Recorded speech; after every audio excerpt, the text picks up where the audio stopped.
हाय दोस्तों, फिर से अपने YouTube channel KKGS research centre में आपका स्वागत है।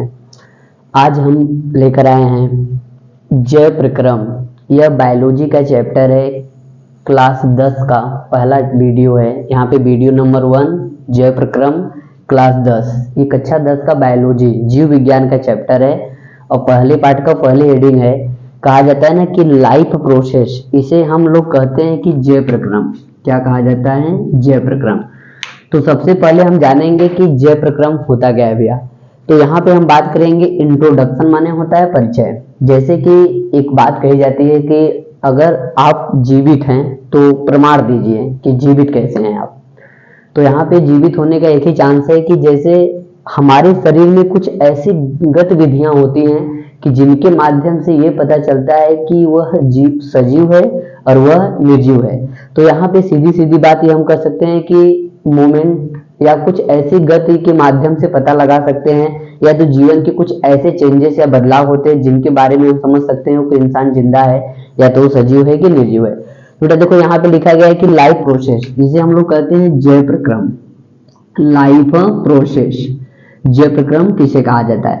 तो बेटा बात करते हैं कि जिन गतिविधियों से, यहाँ पे लिखा गया है ना कि जिन, लिखने में समय लगता है इसलिए मैं लिख दिया हूं कि जिन गतिविधियों से जीवित प्राणी भोजन लेते हैं, जिन गतिविधियों से जीवित प्राणी भोजन लेते हैं, अपशिष्ट पदार्थों को शरीर से बाहर निकालते हैं। जैसे भोजन लिए और अपशिष्ट पदार्थों को शरीर से बाहर निकालते हैं और पर्यावरण को जवाब देते हैं।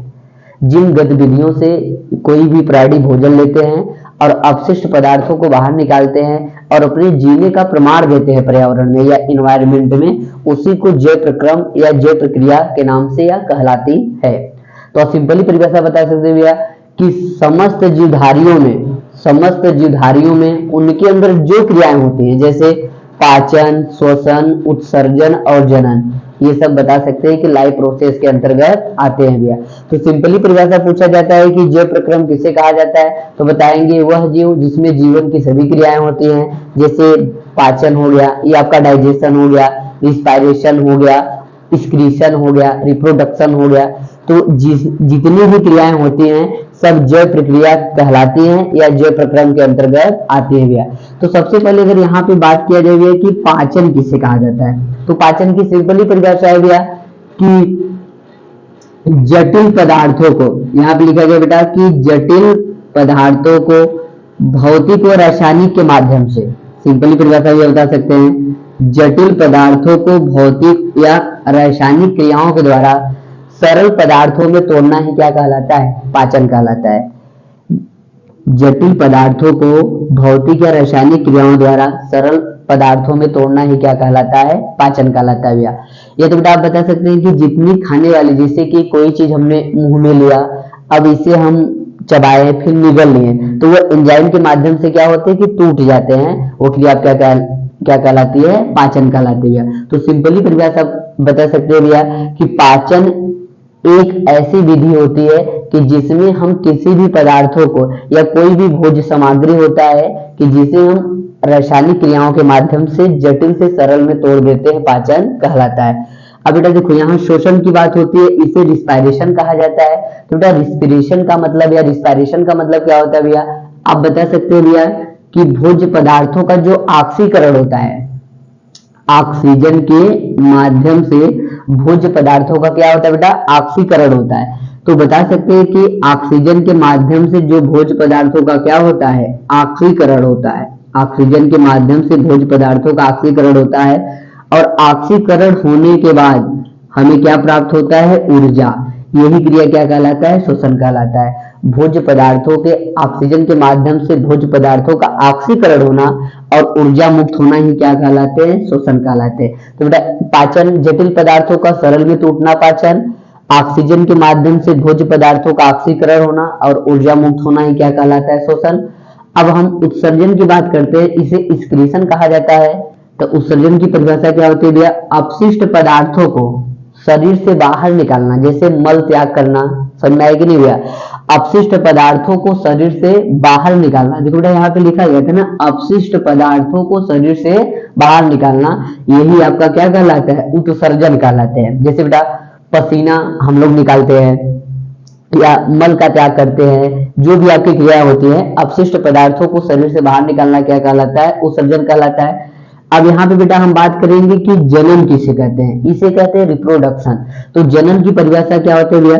समस्त जीवधारी, ऐसे बता सकते हो भैया कि समस्त जीवधारी अपने वंश को बढ़ाने के लिए, समस्त जीवधारी अपने वंश को बढ़ाने के लिए जो क्रिया करते हैं, समस्त जीवधारी अपने वंश को बढ़ाने के लिए जो क्रिया करते हैं वह क्या कहलाता है? जनन कहलाता है। जितने भी जीवधारी हैं अपने वंश को सुचारू रूप से चलाने के लिए या अपनी पीढ़ी को बढ़ाने के लिए जो क्रियाएं करते वह जनन कहलाता है। अगर जनन की क्रिया ना करें तो उनकी पीढ़ी क्या हो जाएगी? न उनका वंश चलेगा और उनकी पीढ़ी कुछ दिन के बाद या कुछ समय के बाद विनाश हो जाएगी या तो नष्ट हो जाएगा। तो वही बताया गया बेटा, जिनमें पाचन की क्रियाएं हो, जिनमें श्वसन की क्रियाएं हो, जिनमें उत्सर्जन की क्रियाएं हो, जिनमें जनन की क्रियाएं हो, जितने भी जीवधारी हैं इनमें उनमें जितनी भी क्रियाएं होती हैं वो किसका प्रमाण देती हैं? जय प्रक्रम का प्रमाण देती है कि वह जिंदा है। और जिसमें इतनी क्रियाएं नहीं होती हैं वो जिंदा नहीं है। समझ में आया कि नहीं भैया? श्वसन करना, पाचन करना, उत्सर्जन करना, जनन करना, अगर इसमें से कोई क्रियाएं किसी भी जीव में नहीं मिल रही हैं तो वो जीव जिंदा नहीं है। बेटा वही बताया गया है कि जिन गतिविधियों से जीवित प्राणी भोजन लेता है, अपशिष्ट पदार्थों को शरीर से बाहर निकालता है और पर्यावरण को जवाब देता है, वह जय प्रक्रम कहलाता है। बेटा ये बहुत से छोटा परिभाषा है और बहुत सटीक परिभाषा है कि जिंदा रहने के लिए कुछ ना कुछ एनवायरनमेंट को दिखाना पड़ता है। वही बताते हैं ना भैया कि जिनकी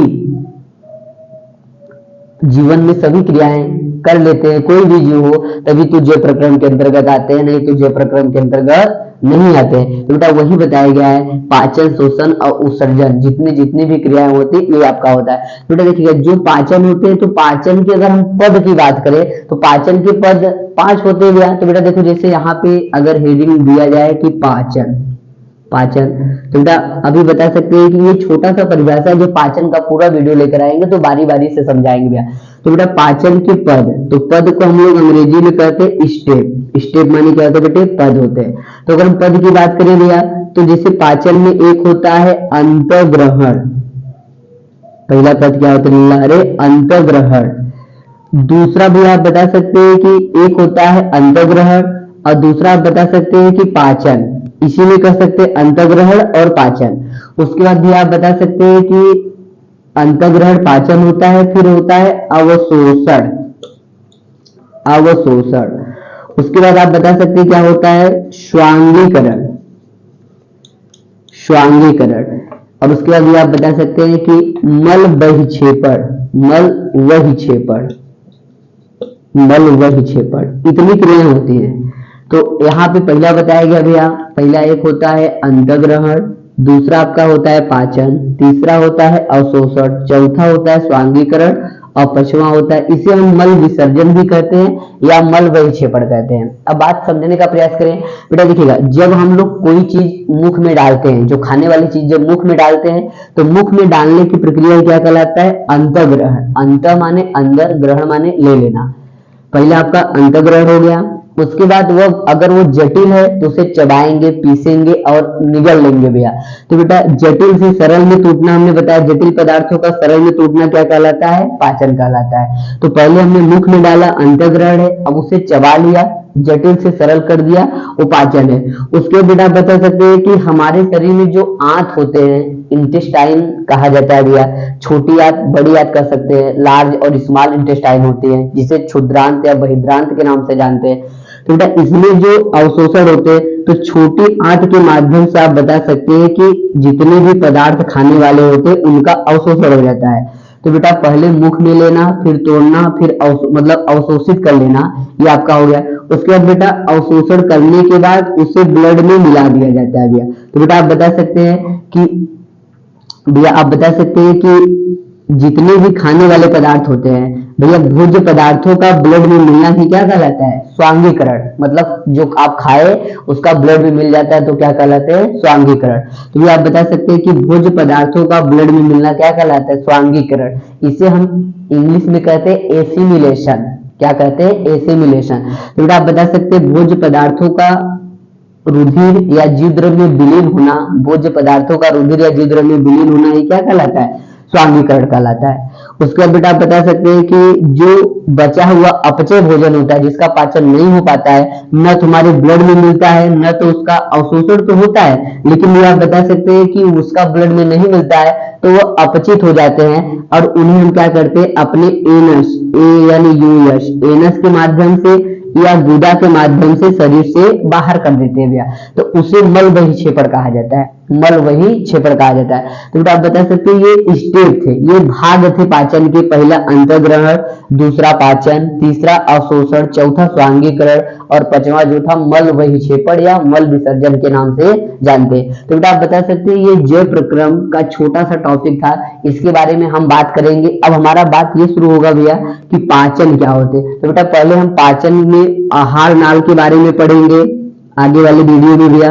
जो आहार नाल होते हैं उनकी लंबाई कितनी होती है, आहार नाल के कितने भाग होते हैं, जैसे मुख हो गया, ग्रसनी हो गया, ग्रास नली हो गया, अमाशय हो गया, छोटी आंत हो गया, बड़ी आंत हो गया, मलाशय हो गया। आहार नाल की लंबाई 8 से 10 मीटर होती है। तो बेटा हम बारी बारी से पढ़ेंगे, फिर उसमें जीभ के बारे में पढ़ेंगे, मुख के बारे में पढ़ेंगे, लार के बारे में पढ़ेंगे और दांत के बारे में पढ़ेंगे। तो बेटा इस छोटे से वीडियो को शॉर्ट स्किप ले लीजिएगा। धन्यवाद।